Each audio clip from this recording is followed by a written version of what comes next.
Joey here as the Critical Missourian, where I talk about everyday life, about Missouri and beyond. On my commentary for today, I wanted to talk about the decline of the big three and Harley Davidson. Okay, um, or should I mean they're not as strong as they used to be, and their competition is pretty much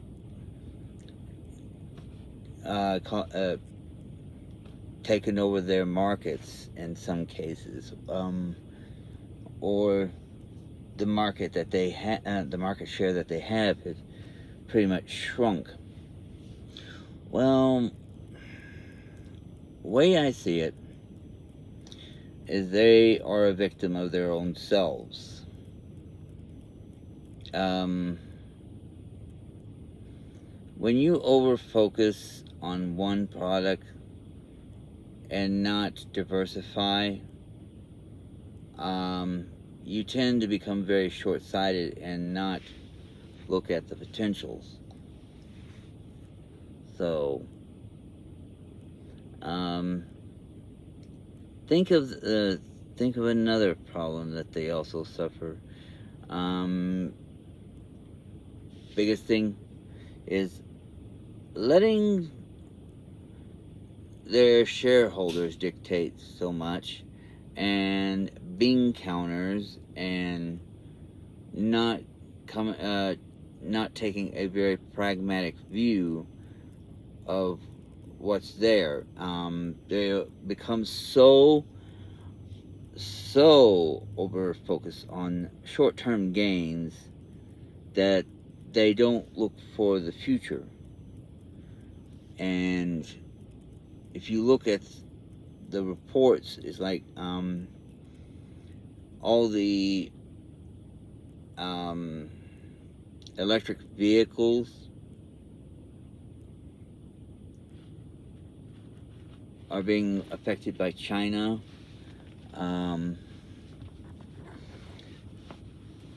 The truck market, the one that's the bread and butter of the big three, they have pretty much over-focused on just trucks, and the prices on them are astronomical. You can almost buy a house for the price of a new truck. When we're talking like $60,000 to $120,000, I mean, it may be a bit of an exaggeration, but it's almost close to it.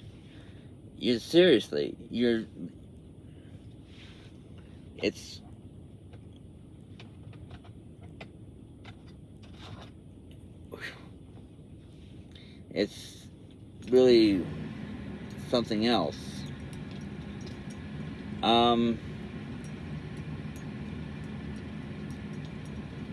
And my view on HD. Okay.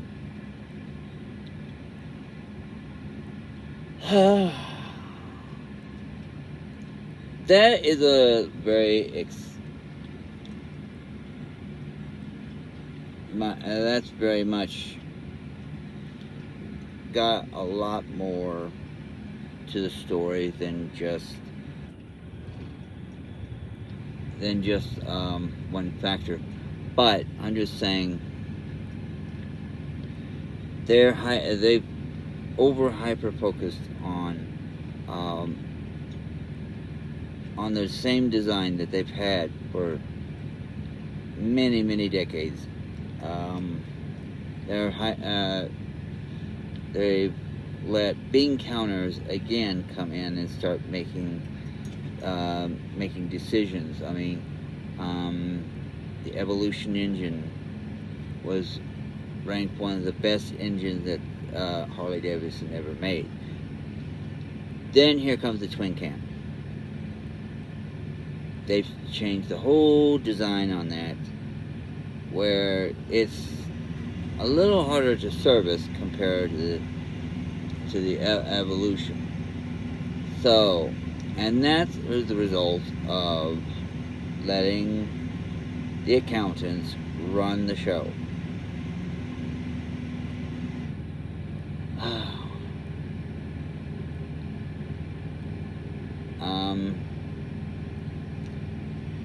Now, Indian has pretty much started to creep into Harley Davidson territory, because they're flashy, they're new, the styling isn't stale. I mean, it's great to have a few bikes that tailor to your older crowd, but don't forget about your newer customers when you're out, while you're thinking about it.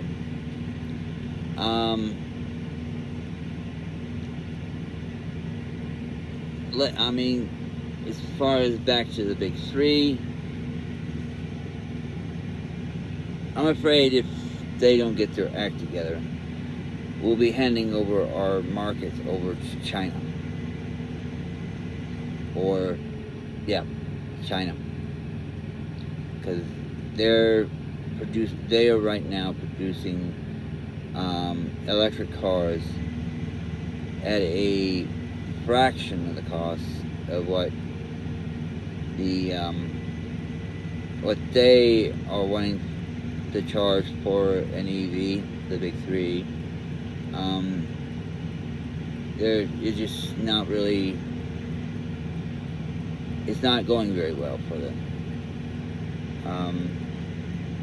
Right now, like I said earlier in the video, it's like right now they're facing with too many hyperfocus, overpricing on the vehicles, market downturn. I mean, we're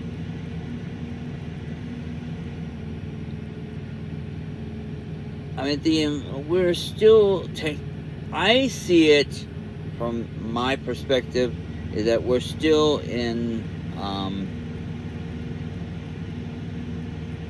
we're still not out of any recession yet. So everything that happened during the pandemic is still affecting us today, and now we have all other factors playing into the matters as well. That's another thing to add to one of the woes of the big three: external factors that are not helping matters any. But the reason why I say that all of them mainly have themselves to blame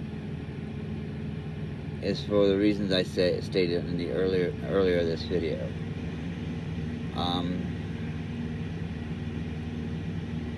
I said, and I'll put this in a summary, I may go in a different depth with everything else because that's a different focus with all the external factors that are at play. Again, with Harley Davidson, it has other factors that are cutting into their markets, but the main factor that's really hurting all of them is, like I said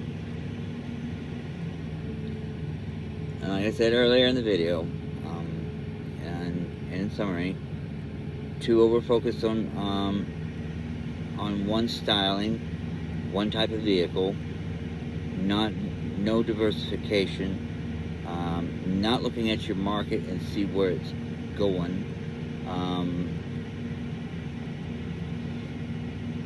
too many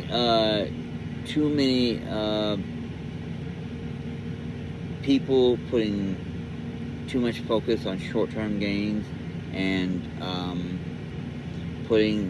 letting bean counters run the show, and quality suffers. And yes, that's another thing. Quality control is all of them is less than stellar. Anybody who's had any of these any vehicle made after the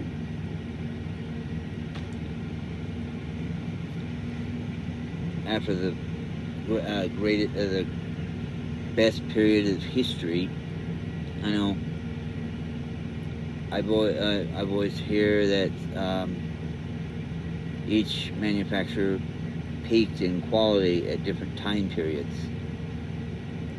Some in the 50s, some in the 70s, some in the 60s.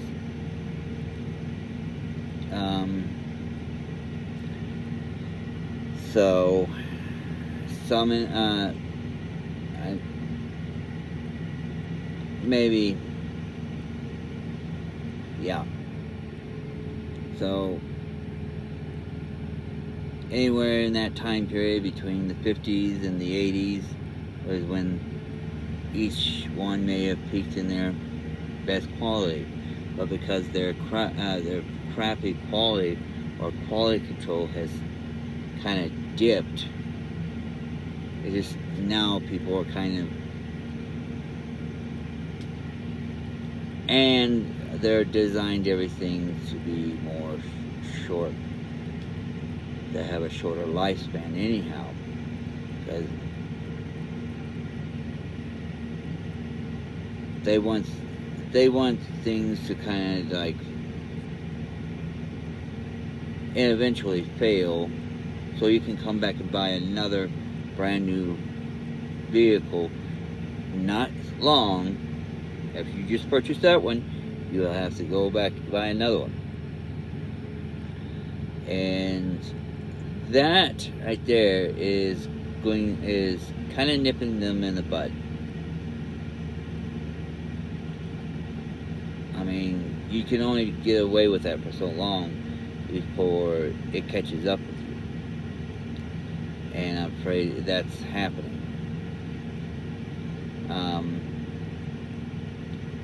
Chrysler is one of the prime examples. They let quality control suffer so badly that they've pretty much went from a very strong brand to now a part of Fiat. So you get what's coming to you when you don't really pay, when you try to cut corners. Anyhow, that is just my commentary on the whole thing. Like I said, I'll have to do some expanded commentary on others, but like I said, they have themselves to blame for some of the factors, and I think it's coming back and haunting them. But anyhow, I will go ahead and close out this video, and I hope to see you in the next one. Like I said earlier in my last video, if you want to check out my Facebook page, you can find me there, as well as Instagram, The Critical Missourian. So, see you on the next video.